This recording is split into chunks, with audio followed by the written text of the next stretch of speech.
Paul says, how do we know if a product is too early and destined to flop? If we assume mixed reality will be a mass market thing in the next couple of decades, what are the signs we should be looking for to predict if the Vision Pro is the product to break through? I think this is the obvious question everyone is trying to answer, but I'm interested in what history tells us here.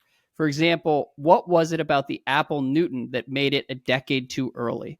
The even more interesting question that Ben seems to be circling around recently is, will the Vision Pro be a new computing platform or just an entertainment device? For what it's worth, my guess is it's all about the input method.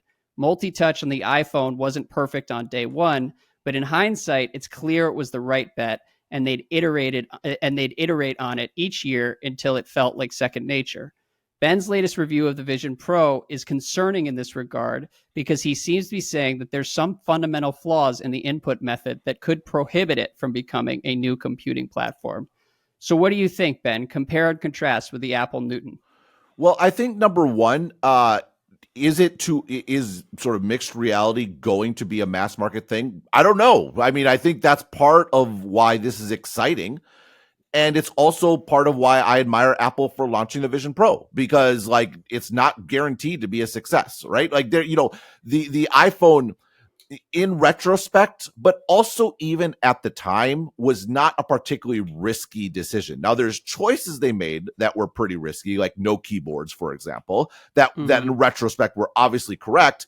But the idea that this company that dominates this world of portable music players should make a phone was like rumored from like day one of the iPod. Like, it was just sort of, it was such an obvious market to go into in the long run. And obviously their execution was brilliant. The product was brilliant. They knocked it out of the park, and it ended up being a much larger and more valuable market than anyone thought. But it was still an obvious market. This is much more speculative, like for all the obvious reasons, the obvious trade-offs.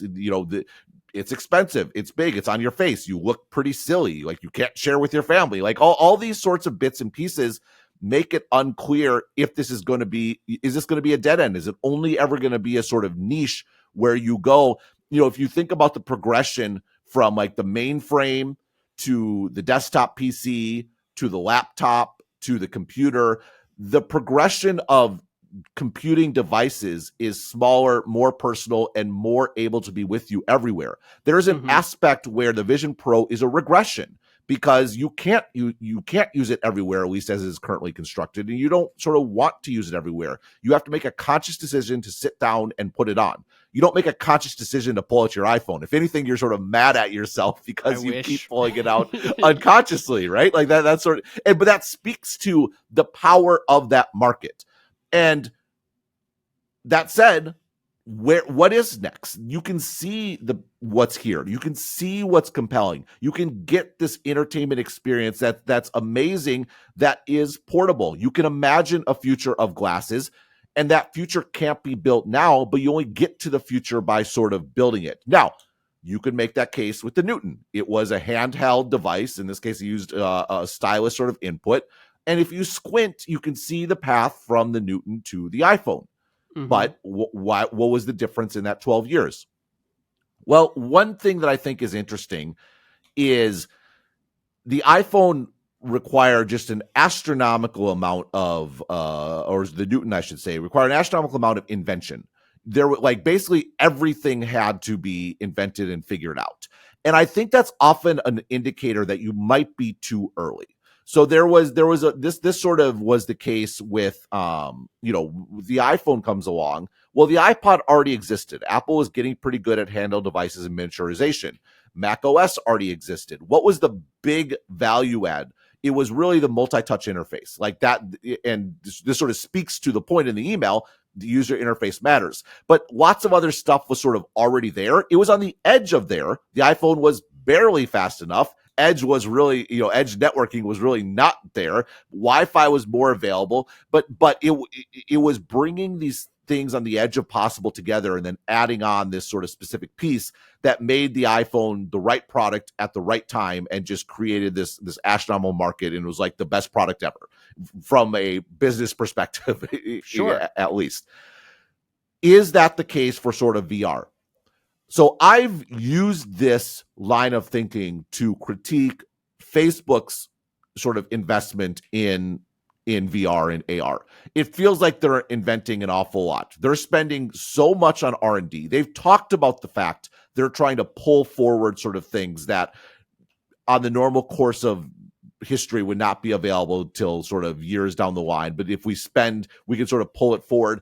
And it does concern me in that regard that, look, this is kind of feeling a little Newton-ish or sort of general magic-ish, sort of another a product that actually preceded the Newton that was, very ambitious and speculative and ultimately sort of failed in the market. Does that apply to the Vision Pro?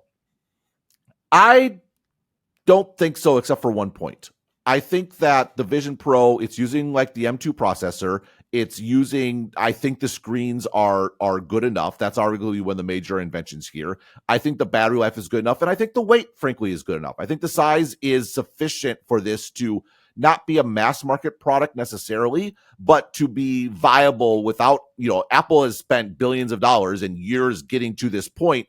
I do feel like it's good enough. And if it fits your use case, by all means, buy one. I think you'll enjoy it. It's not like you're buying this hacky product that sort of barely functions. It works.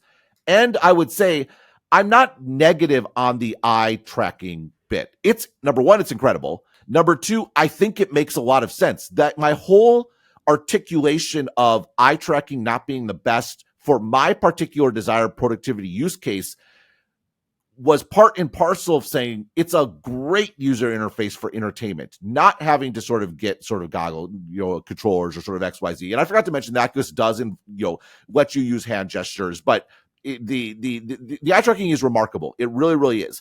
And this is the worst it's ever going to be. It's sort of going to get better. That said, there is this lack of indirectness where you're looking at something and then you're doing something with your fingers and then something happens that's different with direct manipulation that you felt like sort of with your finger, which just was much more flexible and extendable. But that doesn't mean it's the wrong sort of interface. And in the long run, if you're thinking about AR as being where Apple really wants to go, you're not going to be carrying a controller around New York City, right? Like this idea that you can sort of glance in your eyeglasses or your goggles or whatever you're wearing and have some, in the future, they have the watch force touch thing where if you do your fingers together, it will register on the watch as a click. Imagine that working with the Vision Pro where it's actually, and Facebook it has a similar sort of technology they're working on where it's sort of tracking the muscles in your wrist to sort of register input. Now, that's getting speculative, Newton sort of esque, but I think for what the Apple Vision Pro sort of promises, it is good enough. It's not good enough for productivity, but I don't think Apple is promising productivity. And you go back to their events, they focused a lot on entertainment. Their commercials focused a lot on entertainment. They're not really wanting it to be this productivity superpower was me. That's my projection of what I want. So for me and what I'm excited about VR, it doesn't quite meet the mark, but I think Apple is appropriately not focused on that, probably because it's not sort of ready and good enough. So I don't know. I kind of re-articulated my review in some respects there. I think it's a good question, but I do think we're in a better place than the Newton, but time will tell. This is part of why I'm excited to keep working because I'm not sure.